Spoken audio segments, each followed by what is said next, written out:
오늘은 느헤미야서 7장의 말씀을 묵상합니다. 느헤미야와 이스라엘의 백성이 소원했던 예루살렘 성은 수없는 시련과 방해에도 불구하고 하나님의 은혜로 52일 만에 완공이 됩니다. 그러나 느헤미야는 성 완공 자체에 의미를 두지 않고 성의 완공이 궁극적으로 무엇이 위함인가를 생각합니다. 느헤미야가 성 완공을 통해 이스라엘 역사의 흐름을 바꿀 수 있었던 첫 번째 이유는 하나님의 뜻이 무엇인지에 대한 분명한 비전을 가지고 있었기 때문입니다. 느헤미야는 자신이 해야 할 일이 무엇인지를 아는 사람이었습니다. 느헤미야의 1차 목표는 예루살렘 성을 쌓는 일이었으나 궁극적인 목표는 이스라엘 백성이 하나님 백성으로서 정체감과 공동체성을 회복하고 열방을 향한 축복의 통로로 쓰임받는 것이었습니다. 1절 말씀을 보면 예루살렘 성이 건축된 뒤에 문짝을 달고 문지기와 노래하는 자들과 레위 사람들을 세운 뒤에도 내적인 완성을 위해 느헤미야는 만족감과 성취감에 안주하지 않았던 것을 알 수가 있습니다. 우리가 성공과 성취 후에 실패하는 이유가 무엇일까요? 하나님의 뜻과 목표는 모르고 스스로 정한 뜻과 목표를 이루고 모든 것을 이룬 것 마냥 착각하고 거기서 멈추기 때문입니다. 2절 말씀을 보면 느헤미야는 예루살렘 성읍에 책임자를 세웠는데 그 이름이 하나니와 하나냐입니다. 하나니와 하나냐를 성읍의 책임자로 세운 이유는 하나님을 두려워하고 성실해서 백성들을 잘 보살피기 때문입니다. 느헤미야는 하나님의 백성을 사랑하며 자신과 같은 관점과 비전을 가지고 성을 지킬 수 있는 사람을 지도자로 삼았던 것입니다. 지도자의 역할이 대단히 중요합니다. 지도자를 잘못 만나면 고생하는 예는 역사에서 쉽게 찾아올 수가 있습니다. 사람들은 속성상 누군가를 섬기며 살아가게 되어 있습니다.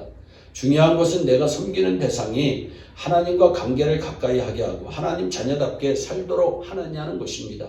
다윗이 하나님을 섬길 때 다윗의 삶은 기쁨으로 넘치고 나라가 평안하며 백성들은 든든합니다. 그러나 우리아의 아내 밧세바를 범하고자 하는 욕망을 섬기기 시작하자 집안은 풍비박산이 나고 나라가 무너집니다. 이와 같이 누구를 무엇을 섬기느냐에 따라 결과는 천지차이입니다. 여러분은 진정으로 구세주 되신 예수 그리스도를 섬기고 성령을 의지하며 믿음 안에서 걸어가고 있습니까? 여러분 마음의 주인이 하나님이십니까? 느헤미야가 이스라엘 역사를 바꿀 수 있었던 셋째 이유는 축복을 관리하는 지혜가 그분에게 있었기 때문입니다. 축복을 받는 것이 중요합니다. 그러나 받은 축복을 잘 관리하고 유지하며 누리는 것은 훨씬 더 중요합니다. 건강의 축복을 받았지만 엉뚱하게 사용해서 잃는 사람들이 있습니다. 물질의 축복을 주셨지만 그 때문에 자녀들이 서로 다투고 나누어지는 경우도 있습니다. 축복이 오히려 저주가 되는 상황입니다. 느헤미야는 축복을 관리하는 지혜가 있었습니다. 3절의 말씀을 보면 느헤미야가 예루살렘 성읍을 보호하는 수칙을 정합니다. 해가 뜨고 난 후에 성문을 열고 해가 있을 때 성문을 닫는 것입니다. 그리고 순서에 따라 성을 지키는데 자기 집이 아니라 반대편 집을 지키게 합니다. 이는 성을 지키는 원칙입니다. 영적인 축복을 관리하고 유지하는 데에도 원칙이 있습니다. 여러분의 삶의 원칙은 무엇입니까? 하나님께 받은 복과 젊음 그 밖에 다른 특권들을 잘 관리할 수 있는 삶의 원칙들을 간직하셔야 합니다. 사랑하는 여러분, 하나님의 축복을 유지하는 지혜로 받은 축복을 날마다 지켜나가시기를 바랍니다. 마지막으로 느헤미야는 백성들에게 잃어버린 사명을 일깨워줄 만한 영성이 있었기 때문에 역사를 바꿀 수 있었습니다. 4절과 5절에 그 성은 광대하고 거민은 희소하여 가옥을 오히려 건축하지 못하였음이니라. 내 하나님이 내 마음을 감동하사 귀인들과 민장과 백성들을 모아 그 보게대로 계수하게 하심으로 내가 처음으로 돌아온 자의 보게를 얻었는데 거기에 기록한 것을 보면 말씀합니다. 5절 이후에 이어서 그 기록이 나옵니다. 성 건축을 마쳤지만 성에 거할 거민이 없었습니다. 성 안에 사람이 없으면 성읍으로서 역할을 할 수가 없습니다. 느헤미야는 하나님께서 주신 축복을 어떻게 해야 할지 고민했고 하나님께 기도합니다. 하나님이 마음을 감동케 했다고 되어 있는데 원어로는 하나님께서 생각을 넣어주셨다고 하는 뜻입니다. 느헤미야는 귀한 자들을 찾아야겠다고 생각해서 느헤미야가 족보를 찾아서 귀환한 사람들의 명단과 숫자를 확인하게 됩니다. 하나님께서 거하게 하시는 땅이 있습니다. 느헤미야는 그들을 다시 불러 모읍니다. 너희들이 거할 땅이 이곳이 아니냐? 이곳은 하나님께서 허락하신 땅이다. 너희 선조들이 민족을 다시 세우고 하나님의 백성답게 살고자 고생을 감수하며 바벨론의 편안한 삶을 버리고 이곳으로 온 곳이 아니냐? 잃어버린 우리 사명을 다시 찾자. 11장의 말씀을 보면 느헤미야는 그들을 예루살렘 성으로 이주시킵니다. 그들은 사명을 다시 찾고 황폐한 땅이지만 다시 돌아옵니다. 사랑하는 여러분 가운데 생활하는 게 바빠서 감사와 찬양의 자리를 박차고 나가신 분이 계십니까?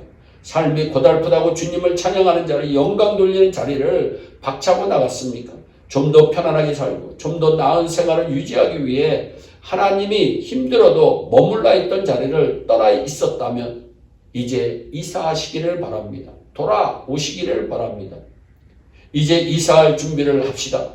하나님께서 용사의 자리로 옮겨가라고 하신다면 용사의 자리로 나아갑시다.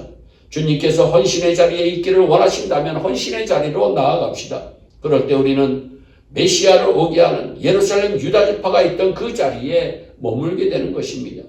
느헤미야가 족보를 찾은 것이 예수님께서 유다지파를 통해서 오심을 영적으로 확인하는 중요한 분기점이 되었다고 하는 사실을 기억하시기를 바랍니다. 하나님께서 원하시는 바로 그 자리에 설 때 하나님께서는 나를 통해 우리 주님을 증거하고 나타나는 사역을 반드시 이루어 가실 것입니다. 느헤미야처럼 지혜 있게 행동해서 하나님의 귀한 역사를 감당하는 우리 모두가 되기를 주 예수 그리스도의 이름으로 축원합니다. 기도하겠습니다. 사랑의 하나님 아버지, 오늘도 생명의 말씀, 은혜의 말씀, 능력의 말씀을 우리들에게 허락하신 것 감사합니다. 느헤미야가 성 완공에 만족하지 않고 역사를 바꿀 하나님 놀라운 일을 감행한 것처럼 영적인 부흥을 하나님 시도한 것처럼 우리도 우리 안에 있는 영적 부흥의 역사가 말씀을 듣는 모든 자들에게 임하여지게 하여 주옵소서. 감사하고 예수님의 이름으로 기도하옵나이다. 아멘.